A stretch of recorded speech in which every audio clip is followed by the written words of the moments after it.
All right, Grasshoppers, he is back. I can't get rid of him, or he can't get rid of me. One of the two. We're stuck together now. My brother now. Again, this is Robert Pizzini, retired Navy. Really interesting man here. I won't go into it again, but I met him down in Virginia Beach. We're both on the board of this Warrior for Life Fund. It's designed to raise money to build a new rink down there in Virginia Beach. So hockey's been fantastic for military personnel returning from service, dealing with a lot of issues with some great stuff. So it's real fun to be part of this. And I remember, I never said this to you before, but we had our first meeting that I was at down in Virginia Beach, and Bob's got a place down there, the iFly place, where you pretend you're skydiving and parachuting. Got a really nice boardroom. So we're all talking, and Bob gets up and talks. There you go, iFly. Bob gets up and talks. And I'm like, wow, this guy's a powerful speaker. Like, you took the floor there. Like, there was a little debate going back and forth, and it was very cool. He did a great job. So, yeah, thanks, Tom. Appreciate it. How are things going? Things are going great. Did you see the architectural rendering and the site plan for the new rink? No, I didn't see it. No, is it okay? I'll send it to you as soon as we're done here. But the architect sent it to us last week. Wow. Yeah, it looks great. We do got to cut some costs because the cost estimate came in with it. Right. And we got a lot of flexibility, but it's incredible. 2-sheet facility. City council is going to take a vote on donating the land to us within the next 30 days or so. And once they give us the land, then we go into full fundraising mode. As you know, our hockey programming down here is all 501c3, right. All foundation based. So our community is going to get wealthy from this project. No individual will, but the community will for sure. So we're pretty stoked. Yeah. So the first concept was to redo an existing rink down in Virginia Beach. It's an old place. We actually played a game down there. That's where I first met Bob. And then as it's evolved, and it's the city's getting involved to donate the land, and they're going to have that vote. But it's going to be a bigger facility. It'd be great for the goal is, right, to have a lot of tournaments down there as well, which will really help the community as well, right? For sure. We're a vacation destination. We're a tourist destination. At Virginia Beach, we have a beautiful oceanfront, and so we get people year round, really. But we want to host 6 to 8 tournaments per year.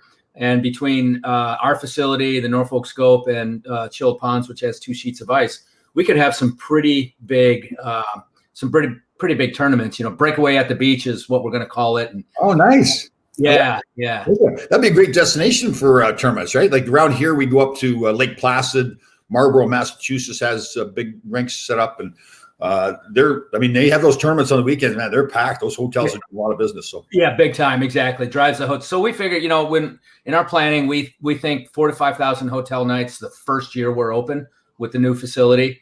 And there's food and beverage and entertainment and everything else that comes with that. So we're pretty stoked. We just had a big girls softball tournament this past weekend, and it was like 10,000 people, and it was huge. And we had a great weekend at iFly with all the flyers and all the visitors. So yeah, we're a great destination for sports. The cross thing coming up, and we're behind in hockey. We got to catch up with the rest of the country and get after it. The iFly thing is fantastic. If everybody ever gets a chance to do this, there's other places, but Bob's involved in the iFly. I know here locally there's one in Yonkers, New York, but there's obviously Bob's down at Virginia Beach. But man, it was a blast. I was surprised how much I enjoyed it. Right, it can be addictive. They call it useless fun, but it can be addicting. Yeah. But I'll tell you what, it was funny. I know I told you the story. So when I was going, there was another former NHL player from the Bruins that was on there, but the other guys were all like former military. So when they asked who wanted to go first, I was thinking to myself, there's no freaking way I want to sit here and watch these guys that have done this before, because then I'm going to be like a really good dummy. So I put my hand up right away to jump in there, and it was good. It was a lot. Yeah. No, you did a great job. Yeah, Frank Simonetti. Yes. Was Sweeney down here when you were here? Bob Sweeney? No, it was just Frank. Yeah. Okay. Because Bob comes down from time to time, and Joey Mullins and who else? We had we get a bunch of the Bruins. Ken Hodge Jr. came down too, didn't he? Was it? Yeah, Ken sure did. Yeah. Ken Hodge. He comes down quite a bit actually. He's real active with our clinics and stuff like that too. So the Boston Bruins their alumni do a lot of charity games in the Boston area, but they're also heavily involved with, initially it was with the Navy SEAL Foundation, correct? And then it's branched off to this Wounded Warrior Fund. So good stuff. Yeah, exactly. And Navy SEAL Foundation is still a partner with the overall effort, so it's really cool. Did I send you? So we're going to have a great conversation today. I'm going to kind of segue into it here with my smooth little segue. But it was interesting. I don't know if I sent you the video or not. Probably about 2 or 3 weeks ago, I was invited by a former SEAL out in Oxville, Pennsylvania, and his buddy had a farm out there, and they had all the automatic weapons and all that kind of stuff, and part of it's all set up. But why I like what we're going to talk about today, it was incredible. So, I mean, it was actually kind of funny at first that Will is this SEAL's name, and he's at the start of it all, he's designating 3 emergency drivers and 3 people to work the tourniquets, put tourniquets on. I'm thinking, what? Tourniquets? But it's training, right? It's live ammunition and something could happen. That's when I knew I was in for the real deal, that we really had weapons. But he did a fantastic job of training us how to handle the weapons and how to handle them safely, all the stuff so well, gone up and everything. But one of the big things and why I'm looking forward to this talk today is that what really came from was, so we had this one drill where there was a target, and it was simulating that there was a bunch of bad guys behind a car. Mm-hmm. So myself and my teammate were going off from, I guess called flanking, whatever, going off on the side. And as he moved, it was my job to protect him. I had to keep on firing, protect him. I wasn't firing to protect myself. And again, there's all the stuff I know so well. And then when he got to where he needed to be, then I moved and he protected me by keeping their heads down by firing on them. And man, I was pumped up because, man, it brought back so many memories of being a team player, right? And right. And I know that's the extreme. You're shooting guns, but it's that idea that it's not my job to protect myself; it's my job to protect my teammate. And I just think that's so important that we teach kids, that team play, right? When you do a lot of coaching, and that these kids get that understanding that's really important. That's the team player. For sure. I'm coaching high school this year, and those it's a great group of young men and young ladies, but teaching them to be there for each other is really what I'm focused on this year. They've got the individual skill sets, and we need to work on team play, and we need to work on being there for each other. And if they focus on that, then we're gonna have better games, and they're gonna have more fun, and we're gonna put more wins on the score sheet. So I should be careful too. I want to make sure robertpizzini.com, that's Bob's company. He's runs leadership camps, and they teach people how to lead business and life, and obviously coaching as well. So the stuff we talked about with teaching kids in sports also applies to the business world as well, right? That team play and getting people to be team players. It's incredible. I went. You mentioned Lake Placid, so I did my level 5, my USA Hockey level 5 seminar there, and Herb Brooks Arena, 1984 arena or 1980 arena, and so much history. And I really felt like I was in the right place, for my life. A USA Hockey Level 5 seminar, Coach John Cooper and a bunch of others. Oh. And then the history of the 1980 win, it was just incredible. I watched Miracle probably, every day that week. And but what I have learned through all the levels of USA Hockey coaching certification is that there is tremendous similarity in coaching hockey and leading a business. And it starts by, building a team, and a team is built first by having an individual with skill sets, and that individual has to bring that skill sets to the rest of the team. And then the rest of the team, they gel all of their skill sets, and they go out and they accomplish the objective of the team. It's the similarities again between a military team and my special operations background and what we do with youth on the ice, and it's remarkable. Right. And I'm a better hockey coach because of my military career, and I'm a better leader in my business because of my hockey coaching career. Yeah. So, speaking of Herb Brooks, Herb, one time his father had passed away, and Herb left and went to the funeral. When he came back, Herb said that he was sitting in the church, and he looked up at the stained glass window, and how it was that, okay, so you've got the window, but inside that window is all these little pieces. They're all different shapes and sizes, and they all form the window. And he said, that's really what a team is, right? That there may be some people that are bigger pieces in that window and some are smaller. So when you're coaching kids, inevitably you're going to have some kids that are more talented, right? They're going to be more goal scorers. But the kids that are maybe not as good at players still have a really important role on the team. How do you make sure that they know that they're important to the team? So what I do is set up lines, line 1, line 2, line 3, typically the slower kind of lesser skilled players are on line 3. And I emphasize the importance of their job. Line 1 and line 2 are our aggressive lines, but they need a break. You guys got to go out there and keep that puck in the neutral zone or in the offensive zone while lines 1 and lines 2 get a break. So your job is just as important as anybody else's. You got to get out there, give it everything you got for a minute, and get off the ice as quick as you can and get the other guys back out there. But I tell them, without you, we need you to do your mission for us to be successful. Right. So that's just one example. So when you're talking about a business now, I mean, obviously the business world too, everybody wants to get paid more, right? I mean, you want to be more important to the company, therefore you're going to earn more money. But you still need to have that same mentality that some people are going to be playing a bigger role in that business than others are. So how do you say to that lower level worker, listen, you're going to be okay. You're going to get taken care of. But for right now, here's what your role is. Yeah. So, when you look at the studies in business, and Glassdoor did a really interesting study in 2019, out of the 6 things they rated that matter the most to people in the workplace, culture and values was the number 1 thing that matters to American workers. Number 2 was senior leadership. Number 6 was pay and compensation. Really? Isn't that remarkable? So what contributes to culture? And by the way, that wasn't just the US, that was the United Kingdom, France, Germany, and Canada. And the only anomaly was Germany, where number 1 was senior leadership and number 2 was culture and values, but the relationship is the same, right? Senior leadership enables culture and values. But to your question, people on the team want to know, that they're making a valuable contribution to the overall effort. That's in the workplace, and that's on the ice as well. Yeah. If people feel like they're doing their job and making a meaningful contribution, they feel rewarded, and they feel a sense of satisfaction, and they feel attached to the organization. And that's huge. That's huge. So again, what I tell everybody is, it doesn't matter if you're the newest member of the team, or if you're the general manager, or if you're me. We all have our role to play, and if any one of us doesn't play our role, that's to the detriment of the whole team. Right, and then obviously the true team sense with a sports team, the more people are doing their jobs, the more success you have as a team, then it's even easier to sell that concept, right? To say, listen, guys, we're all doing our jobs. It works. You may not be the goal scorer here. I mean, you're the defensive player, but we're winning. So then you can say to them, okay, once you have those successes, that's where it's really important, right, for that leader to come up and really make sure that those 3rd or 4th line guys really recognize, hey, you are doing your job, and here's the results from it.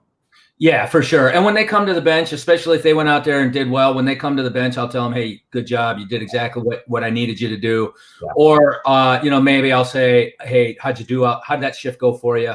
Would you have done anything different on that? Or, just kind of have them do a little self-assessment, but it's keeping them engaged, keeping them as involved as possible. It's amazing. I think you and I have talked about this too, how much a positive statement to a player, even if something's gone wrong, like to say, okay, listen, we may want to do this again, but man, you're working hard out there. You're a big part of the team, but maybe we want to change this a little, right? That positive statement from a coach really means a lot, especially to kids, doesn't it? Yeah, it sure does. And I got 1 or 2 kids who they can be a little temperamental, maybe is the word. And I sent with Zoom now, and not Zoom rather, but with all the YouTube coaching clips and all that stuff. I send everybody 1 or 2 minute videos every week, and I want them to review it. So when we get to practice, we know what's going on. It's so easy to do. It's unbelievable. And I had one kid who the kids got into a little argument on the ice because we practiced the D zone face-off, which is just brilliant. Man, that thing works. Holy cow. I mean, all the NHL teams do it now. And this D zone face-off just works so great. You got both your wingers kind of in front of the goal.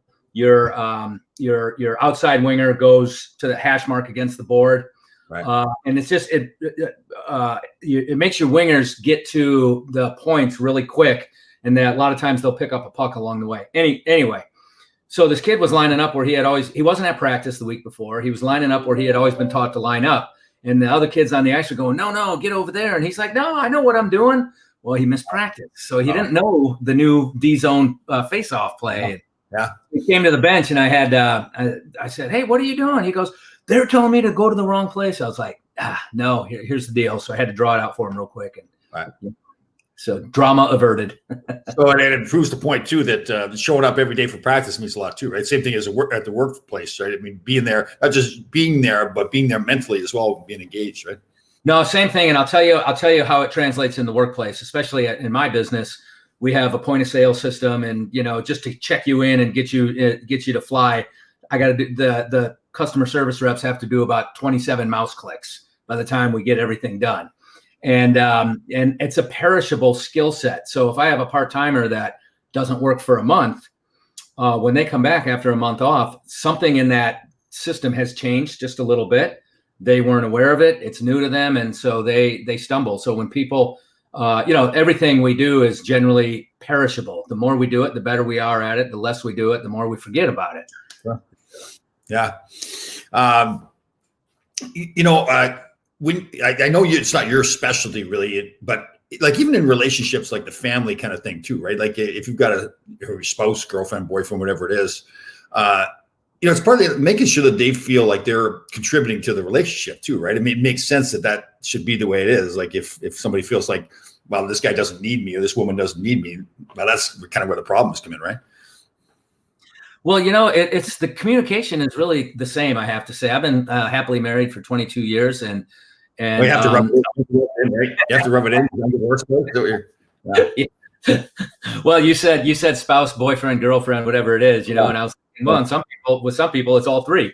So, but the way I communicate with people in my business, the way I communicate with people on my hockey team, and the way I communicate with my family, it's very similar in a lot of ways. You don't want to be overbearing because that just shuts people off.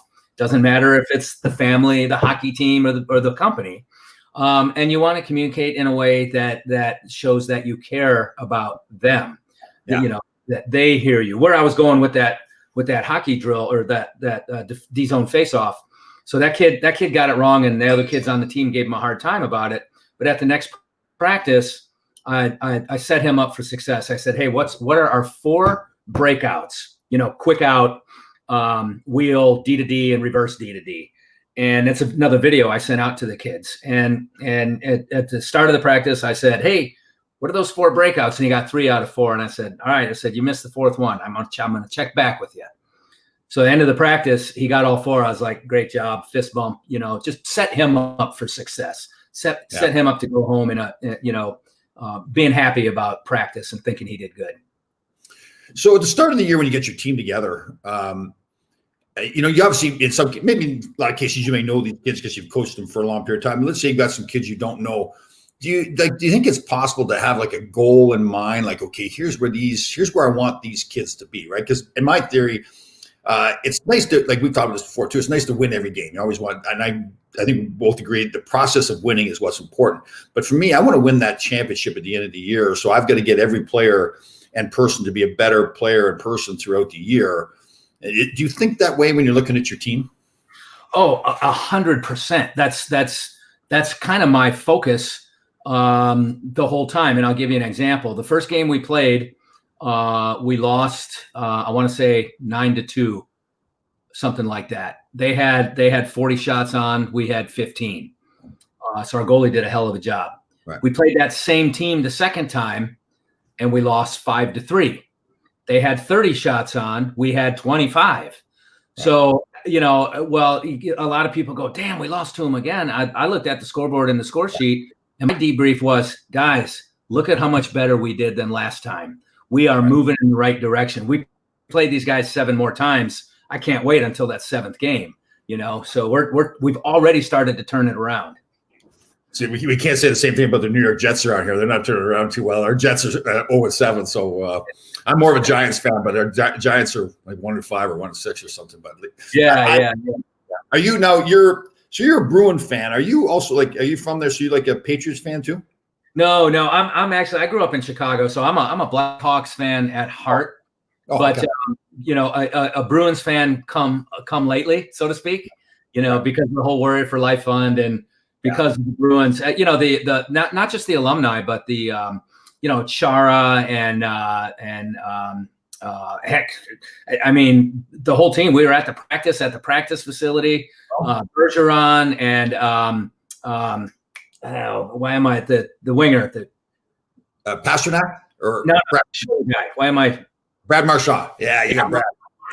So, I always thought that guy was, not a nice person. But then I met him at their practice facility. We chit-chatted for a little bit. His wife and kids were coming and going, and it's just a super nice guy. So they've all been very accommodating, and they understand our mission just like you do. And so I just think they're a great organization. Yeah. Well, and when you talk about team building, I mean, that's a real good example. And it's funny, we're talking about NHL teams now, we talk about teams. So I look like the Washington Capitals, and they won the Cup 2 years ago. Yeah. And probably I tell people, I think that was the least talented team they had compared to the previous 4 seasons. And I think it kind of forced them to realize, listen, we need to be a better team. We're a very talented group of individuals, but we're not playing like a team, And I think that's really, you see the Boston Bruins, they've got that organization humming right now where, I mean, they lost Krug, he signed with St. Louis, but I think they let a player like that go because they really believe it's our system and our team play that we have here. We can replace the player. Great player, total respect for him, but we can replace him. Yeah. The Patriots are having trouble right now, but that's what they've done for a year or two, right? They've always replaced other players, but they've had that team system there. So, and that's the thing, right? Once you've had success, whether it's at the business or it's on the ice rink or in the football field, wherever it is, now you can say to guys, listen, it's working, right? Just like you did with your kids. Oh, for sure. And, and it's a feeling, it's an emotion, it's a logical kind of process, it's all of the above. And when you have that momentum, when that team develops that momentum, there's especially, again, in business or on the ice, we just have this ability to kind of predict our teammates' next move, or they predict our next move. And it's like the orchestra. Everyone just starts really getting in time with each other, and things happen with less effort, and they have a greater benefit. That's a big thing. When you're in the military, like we're in the Navy, like the team that you're working with, you guys, you train so much together that when you're out there and things are happening, you just pretty much know, okay, this guy's got my back. Here's what he's going to do. Correct? Yeah, for sure. And in the military training model is individual skill set, unit level skill set, integrated skill set. So, taking it back to the ice, individual skills for the player, and then that line gets together and gets their routine figured out, and then the line plus the defenseman those lines get incorporated into the overall game plan. So you have an individual skill set, and then you have a responsibility to everybody that's on your team immediately after that. So this goes for the hockey rink and for the business too. So how much do you think, I guess it depends on the situation, but how much do you think you need to micromanage, or how much do you think it's important that you've got an overall scheme of how you want things to go, but then you let the people inside figure it out for themselves? Oh, you definitely let them figure it out. My as a leader or as a coach, you're the conductor, right? But I'm not the oboe player or the bassist. Those individuals know those instruments better than anybody else. And inside the rink, the director of hockey operations knows, how to run hockey programming better than I do. And there's a business machinery where people have to play their role. In the iFly, for example, where you flew, I can't remember what instructor you had, but I'm sure whoever it was, they did a great job. Yeah. But that's not my job to go in there and be the instructor. Now, I'm an instructor. I've got my certification. But if I want Tom Laidlaw and all the True Grit Life grasshoppers out there to have the best experience in the world, it's going to be one of my instructors who does it every day and is absolutely magnificent at it. Not me who does it every now and then. That's cool too. I agree with that. It's kind of like giving them ownership too, right? It's like if you're just telling them what to do, it's like it's your thing. But by let them decide on their own, they feel like, well, this is my team, this is my business. I'm be a part of this, right? Oh, that's ironic, because in my business, I tell everybody, hey, I want you to walk around and look like and act like you own the place. Right. I want to empower them to make decisions, make as many of the decisions as you're comfortable making. And then when you think you need some help with something, that's what I'm here for. But I really empower, and And when people make a mistake, and they do make mistakes, as long as their intent was well placed and they thought they were doing the right thing, it's so easy to get beyond those mistakes. Normally they'll recognize it themselves right away. And own the mistake too, right? There's nothing worse to me than somebody that just, well, no, I didn't make the mistake, or somebody else did it, when it's obvious that person made a mistake. Because seriously, like, that's a great statement by you. Mistakes are going to happen. People are not perfect. It's just a fact of life. We never will be perfect.